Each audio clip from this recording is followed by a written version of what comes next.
राजमहल की ऊंची दीवारों के पीछे एक साजिश जन्म ले रही थी। फारस का साम्राज्य शक्ति, वैभव और सत्ता से चमकता हुआ, लेकिन उस चमक के पीछे छिपी थी एक लड़की की किस्मत। एक अनाथ जिसे इतिहास रानी एस्तेर के नाम से जानने वाला था।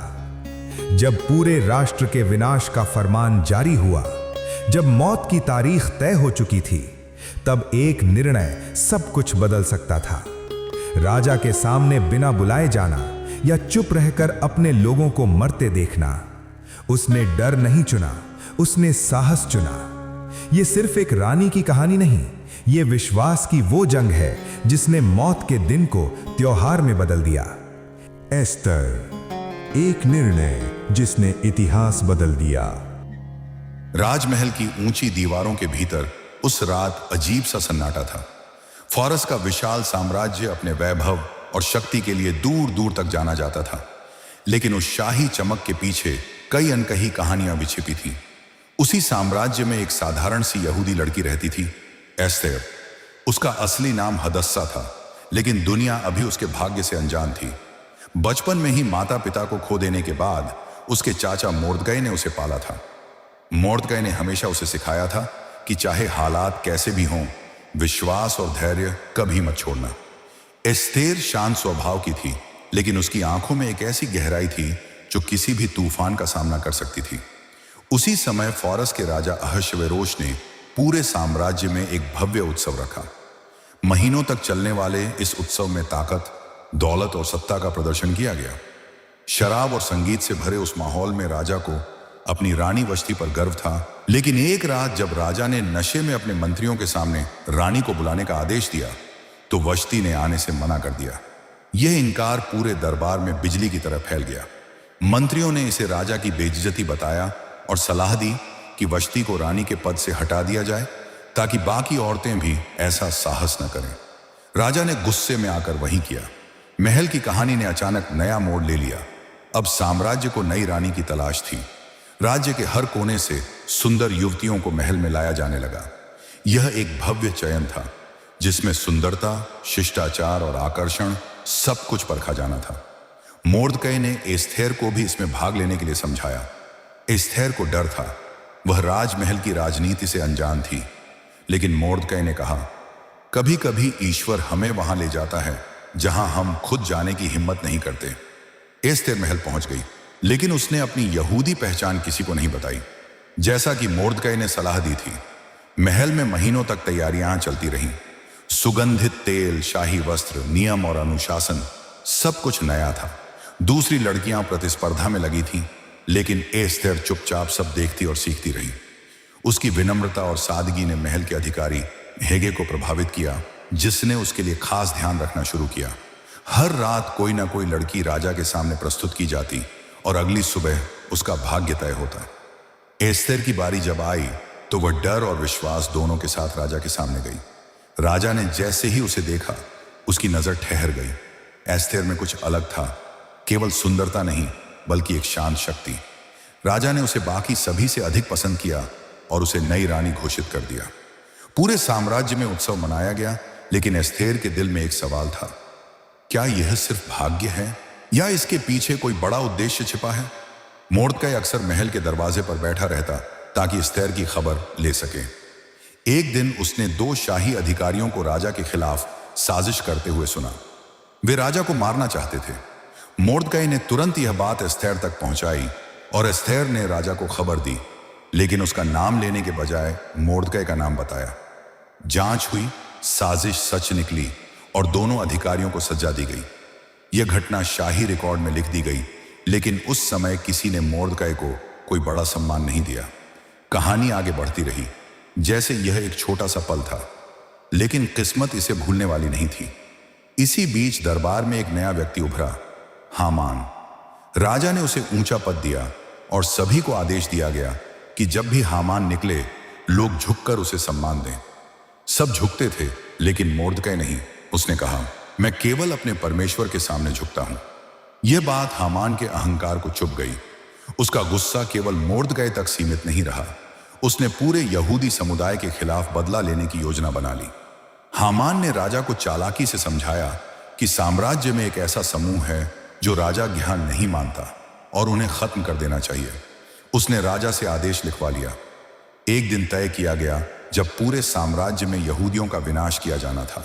फरमान मुहर लगाकर हर प्रांत में भेज दिया गया। खबर आग की तरह फैल गई। शहरों में डर छा गया। मोर्दकै ने शोक के कपड़े पहन लिए और रोते हुए महल के बाहर बैठ गया। जब यह खबर एस्थेर तक पहुंची तो वह अंदर से हिल गई। उसने मोर्दकै से संदेश भेजा कि वह इतना शोक क्यों कर रहा है। मोर्दकै ने पूरा सच बताया और कहा कि अब वही एक उम्मीद है, लेकिन समस्या यह थी कि बिना बुलाए राजा के सामने जाना मौत के बराबर था। अगर राजा अपना राजदंड न बढ़ाए तो व्यक्ति को तुरंत मार दिया जाता था। एस्थेर डर गई। उसने संदेश भेजा, मुझे 30 दिन से राजा ने नहीं बुलाया, मैं कैसे जाऊं? मोर्दकै का जवाब कठोर लेकिन सच्चा था। मत सोचो कि महल में रहकर तुम बच जाओगी। अगर तुम चुप रही तो मदद कहीं और से आएगी, लेकिन शायद तुम इसी समय के लिए रानी बनाई गई हो। ये शब्द एस्थेर के दिल में उतर गए। उसने समझ लिया कि अब यह सिर्फ उसकी जिंदगी का सवाल नहीं रहा, पूरा समुदाय दांव पर था। एस्थेर ने फैसला लिया। उसने संदेश भेजा, सभी यहूदियों से कहो कि 3 दिन तक उपवास करें। मैं भी ऐसा ही करूंगी। उसके बाद मैं राजा के पास जाऊंगी और यदि मुझे मरना भी पड़ा तो मैं मर जाऊंगी। उसकी आंखों में डर था, लेकिन उसे बड़ा था विश्वास। महल की रातें अब और भारी हो गईं। हर पल जैसे किसी बड़े तूफान के आने की आहट दे रहा था। तीसरे दिन जब सूरज उगा, एस्थेर ने रानी के वस्त्र पहने। उसने गहरी सांस ली और शाही दरबार की ओर कदम बढ़ाए। हर कदम के साथ उसका दिल तेज धड़क रहा था।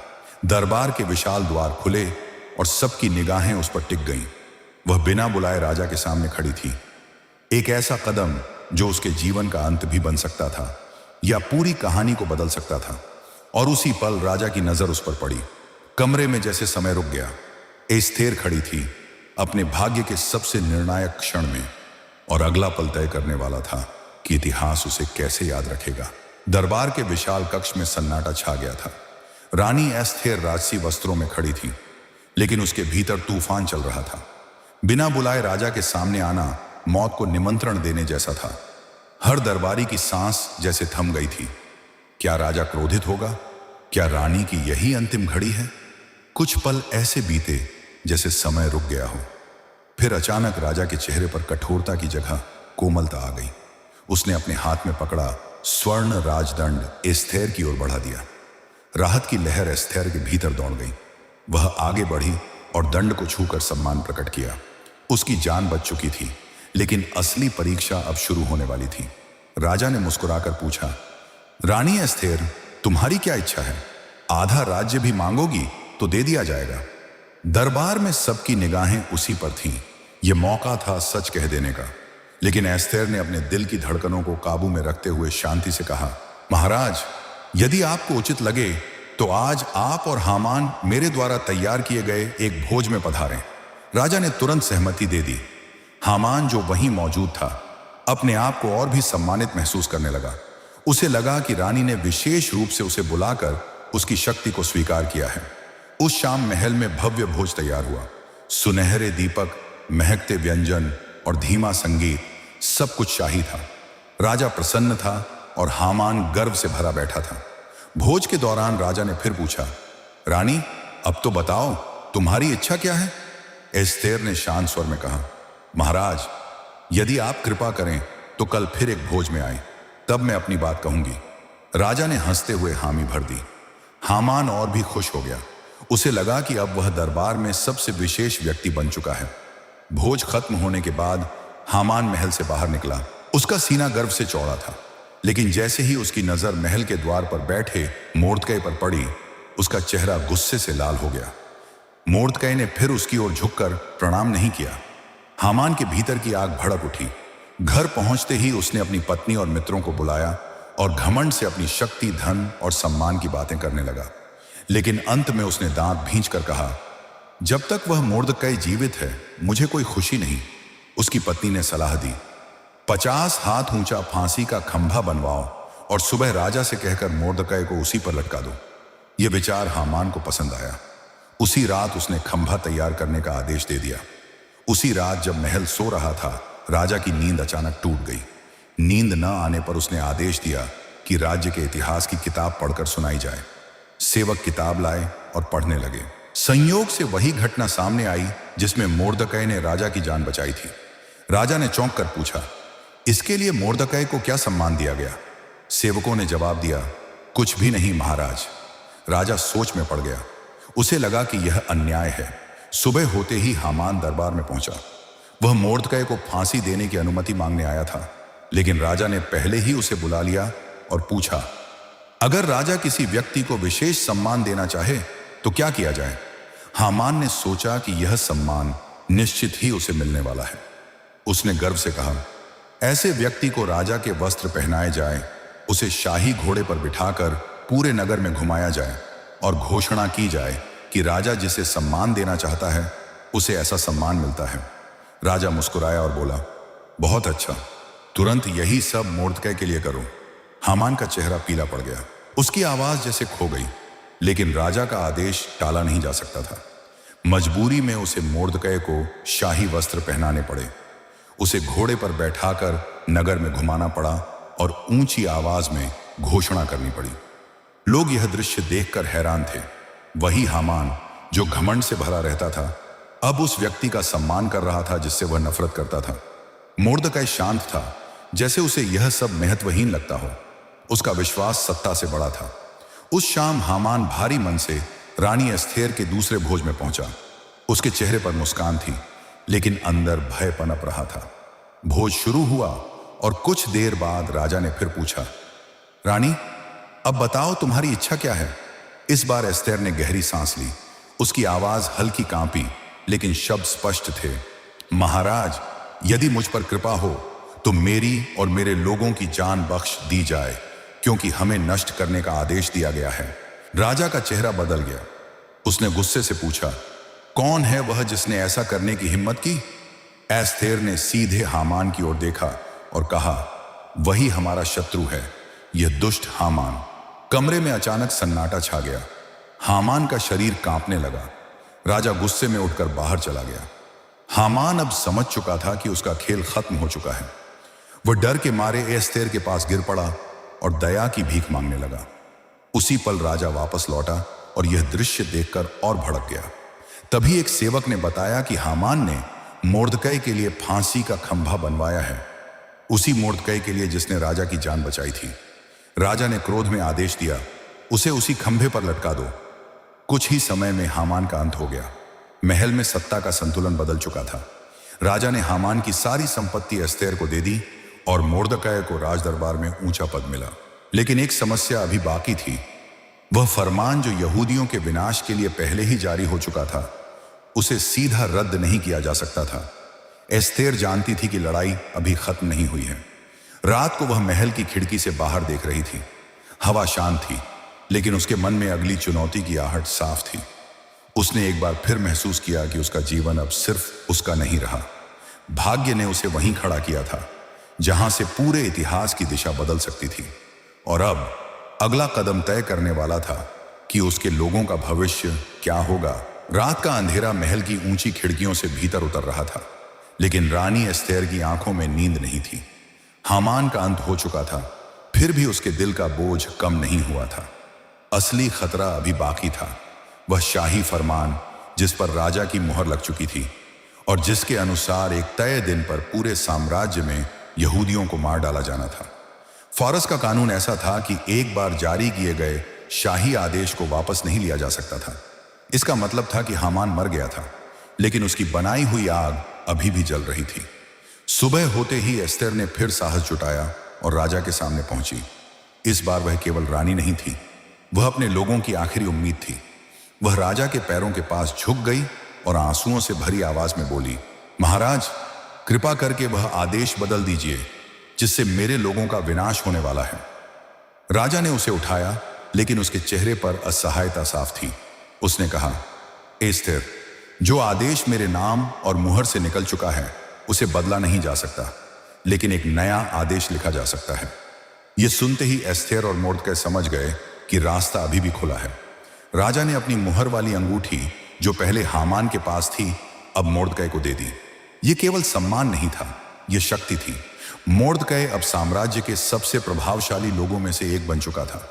उसी दिन शाही लेखक बुलाए गए, घोड़ों की तेज रफ्तार से चलने वाले संदेशवाहक तैयार किए गए।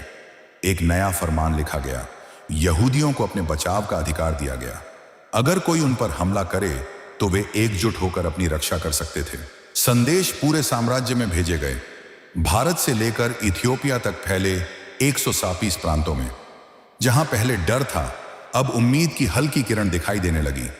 लेकिन समय तेजी से बीत रहा था। वह दिन नजदीक आ रहा था जब लड़ाई तय थी। यहूदियों के घरों में उपवास और प्रार्थना चल रही थी। लोग हथियार जुटा रहे थे, परिवार एक दूसरे को मजबूत बना रहे थे। हर कोई जानता था यह सिर्फ जीवित रहने की लड़ाई नहीं, बल्कि अस्तित्व की लड़ाई है। मोर्दकै अब शाही वस्त्र पहनकर दरबार से निकलता था। जो लोग पहले उसे नजरअंदाज करते थे अब सम्मान से झुकते थे। लेकिन उसके दिल में गर्व नहीं, बल्कि जिम्मेदारी थी। वह जानता था कि एक गलत कदम हजारों जिंदगियों को खतरे में डाल सकता है। एस्थेर भी महल के भीतर लगातार प्रार्थना करती थी। बाहर से सब शांत दिखता था, लेकिन भीतर उसका दिल हर दिन भारी होता जा रहा था। आखिर वह दिन आ ही गया। सूरज उगा और पूरे साम्राज्य में तनाव फैल गया। जिन लोगों ने यहूदियों के खिलाफ नफरत पाल रखी थी, वे हमला करने के लिए तैयार थे। लेकिन उन्हें अंदाजा नहीं था कि हालात बदल चुके हैं।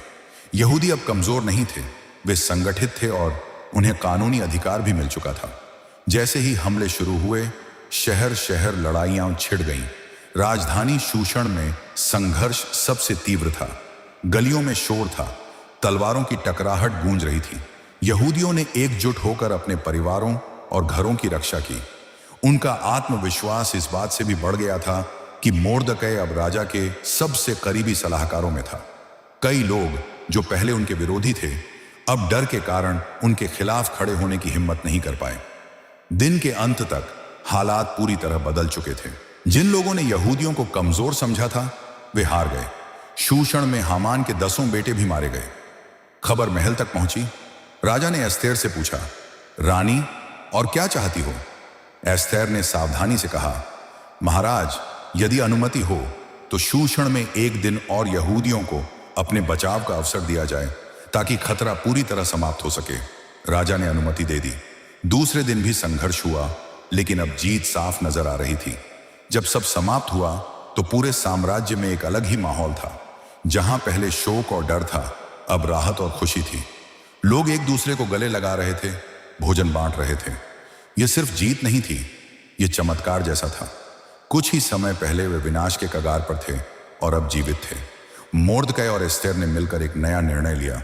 उन्होंने तय किया कि इस दिन को हमेशा याद रखा जाएगा, ताकि आने वाली पीढ़ियां कभी ना भूलें कि कैसे मृत्यु का दिन खुशी में बदल गया। इस उत्सव का नाम रखा गया पुरीम। लोग उपहार बांटने लगे, गरीबों की मदद करने लगे और खुशियां मनाने लगे। यह सिर्फ एक त्योहार नहीं था, यह विश्वास की जीत का प्रतीक बन गया। रात को महल की छत पर खड़ी एस्थेर ने दूर शहर की रोशनी देखी। लोग जश्न मना रहे थे, ढोल बज रहे थे, हंसी की आवाज गूंज रही थी। उसके मन में शांति थी, लेकिन साथ ही एक गहरी समझ भी। अगर उसने उस दिन डर के कारण चुप्पी चुन ली होती तो यह सब कभी ना होता। उसने महसूस किया कि कभी कभी ईश्वर हमें ऐसे स्थान पर रखता है जहां हमारा एक निर्णय हजारों जिंदगियां बदल सकता है। मोर्दकै उसके पास आया। दोनों कुछ देर तक बिना बोले खड़े रहे। उनके बीच कोई शब्द नहीं, सिर्फ संतोष था। उन्होंने तूफान देखा था, डर महसूस किया था और अब शांति का सूरज सामने था। लेकिन कहानी अभी पूरी नहीं हुई थी, क्योंकि इतिहास केवल जीत से नहीं बनता, वह इस बात से बनता है कि लोग उस जीत को कैसे याद रखते हैं और उसे क्या सीखते हैं। एस्थेर जानती थी कि उसका नाम अब सिर्फ एक रानी का नहीं रहेगा, बल्कि साहस और विश्वास की मिसाल बन जाएगा। और इसी एहसास के साथ साम्राज्य की रात धीरे धीरे एक नई सुबह की ओर बढ़ने लगी। शूषण की सुबह अब पहले जैसी नहीं थी। जिन गलियों में कभी डर का साया मंडराता था, वहां अब जीवन की धड़कन लौट आई थी। लोग अपने घरों से बाहर निकल रहे थे, बाजार फिर से सजने लगे थे, बच्चों की हंसी हवा में घुल रही थी। लेकिन रानी एस्थेर के दिल में एक गहरी शांति के साथ साथ एक नई जिम्मेदारी भी थी। युद्ध खत्म हो चुका था, मगर इतिहास को सही दिशा देना अभी बाकी था। महल के भीतर राजा अहश्वेरोश अपने दरबारियों के साथ बैठा था। साम्राज्य में शांति लौटने की खबरें आ रही थीं। मोर्दकै, जो कभी महल के दरवाजे पर बैठने वाला एक साधारण व्यक्ति था, अब शाही वस्त्रों में राजा के सबसे विश्वसनीय सलाहकारों में खड़ा था। उसकी आंखों में गर्व नहीं बल्कि विनम्रता थी। उसने सत्ता को कभी अपने लिए नहीं चाहा। उसका उद्देश्य केवल अपने लोगों की रक्षा था। एस्थेर और मोर्दकै ने मिलकर यह तय किया कि इस जीत को केवल एक घटना बनकर खत्म नहीं होने देना चाहिए। उन्होंने राज्य के हर प्रांत में पत्र भेजे जिसमें लोगों को आदेश नहीं बल्कि याद दिलाया गया कैसे विनाश का दिन आनंद में बदल गया, कैसे डर की रात के बाद आशा की सुबह आई। उन्होंने कहा कि हर साल इन दिनों को उत्सव की तरह मनाया जाए ताकि आने वाली पीढ़ियां याद रखें कि साहस और विश्वास कभी व्यर्थ नहीं जाते। धीरे धीरे प्रेम का उत्सव पूरे साम्राज्य में फैलने लगा। घरों में दावतें होने लगीं, लोग एक दूसरे को उपहार देने लगे, गरीबों की मदद की जाने लगी। यह सिर्फ जश्न नहीं था, यह एक याद थी कि कभी उनके अस्तित्व पर खतरा था और कैसे वह खतरा मिट गया। एस्थेर महल की खिड़की से यह सब देखती और उसके चेहरे पर हल्की मुस्कान आ जाती। उसने महसूस किया कि उसकी कहानी अब सिर्फ उसकी नहीं रही। वह हजारों दिलों की उम्मीद बन चुकी थी, लेकिन हर जीत कुछ सवाल भी छोड़ जाती है। एक रात एस्थेर अकेली बैठी थी। उसके सामने शाही दीपक जल रहे थे, लेकिन उसकी सोच दूर अतीत में भटक रही थी। वह दिन जब वह एक साधारण लड़की थी, जब महल का नाम भी उसके लिए अजनबी था। उसने खुद से पूछा, क्या मैं सच में इसके लिए चुनी गई थी? और जवाब उसे अपने भीतर ही मिला। हाँ, शायद हर इंसान के जीवन में एक ऐसा पल आता है जब उसे डर और साहस के बीच चुनाव करना पड़ता है। उसने साहस चुना था। मोर्दकै अक्सर उसे याद दिलाता, एक छोटा सा निर्णय भी इतिहास बदल सकता है। अब लोग मोर्दकै को सम्मान से देखते थे। कई अधिकारी उसकी सलाह मानते थे और साम्राज्य में यहूदियों की स्थिति पहले से कहीं बेहतर हो गई थी। लेकिन उसने कभी अपने मूल्यों को नहीं छोड़ा। वह हमेशा लोगों के बीच जाता, उनकी बातें सुनता और न्याय के लिए आवाज उठाता। समय धीरे धीरे आगे बढ़ा। वर्षों बाद भी लोग उस घटना को याद करते रहे। हर बार जब पुरीम का उत्सव आता, बच्चे एस्थेर और मोर्दकै की कहानी सुनते। वे सीखते कि शक्ति केवल सिंहासन से नहीं आती, सच्ची शक्ति सही समय पर सही कदम उठाने में होती है। एस्थर का नाम महिलाओं के लिए साहस का प्रतीक बन गया। उसने दिखाया कि चुप्पी कभी कभी सबसे बड़ा खतरा होती है और आवाज उठाना ही जीवन बचा सकता है। एक शाम जब सूरज ढल रहा था, एस्थर महल की छत पर खड़ी दूर आसमान को देख रही थी। हवा शांत थी और शहर की रोशनियां धीरे धीरे जल रही थी। उसने अपने जीवन को पीछे मुड़कर देखा। अनाथ बचपन, राजमहल की अनजानी राहें, डर, संघर्ष और अंत में विजय। उसे एहसास हुआ कि उसकी कहानी किसी युद्ध की नहीं बल्कि विश्वास की कहानी थी। राजा भी अब उसे पहले से अलग नजर से देखता था। वह जानता था कि उसकी रानी केवल सुंदरता का प्रतीक नहीं बल्कि बुद्धि और साहस की मिसाल है। उनके बीच सम्मान का रिश्ता गहरा हो चुका था। कई बार दरबार में जब कठिन फैसले लेने होते, राजा एस्थेर की राय जरूर पूछता। और फिर एक दिन जब पुरीम का उत्सव पूरे साम्राज्य में मनाया जा रहा था, एस्थेर ने देखा कि लोग नाच रहे हैं, गा रहे हैं, एक दूसरे को गले लगा रहे हैं। उस पल उसे लगा कि यही उसकी असली जीत है, न कि शक्ति, न राजसी पद, बल्कि यह कि उसके लोगों का भविष्य सुरक्षित है। कहानी यहीं खत्म नहीं होती, क्योंकि एस्थेर की विरासत उसके बाद भी जीवित रही। हर साल जब पुरीम मनाया जाता, लोग उसकी कहानी फिर से सुनते और हर बार उन्हें याद दिलाया जाता कि कभी एक रानी ने अपने डर से ऊपर उठकर पूरे राष्ट्र को बचाया था। वह केवल इतिहास का हिस्सा नहीं बनी, वह विश्वास की जीवित मिसाल बन गई। रात गहराने लगी थी। महल के आंगन में दीप जल रहे थे। एस्थेर ने आखिरी बार शहर की ओर देखा और धीमे से मुस्कुराई। उसने जाना कि उसका काम पूरा हो चुका है। वह अब सिर्फ एक रानी नहीं रही, वह एक ऐसी कहानी बन गई थी जिसे समय कभी मिटा नहीं पाएगा।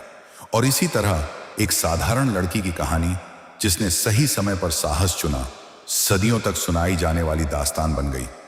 एक ऐसी दास्तान जो याद दिलाती है कि जब विश्वास और हिम्मत साथ हों तो सबसे अंधेरी रात भी नई सुबह में बदल जाती है।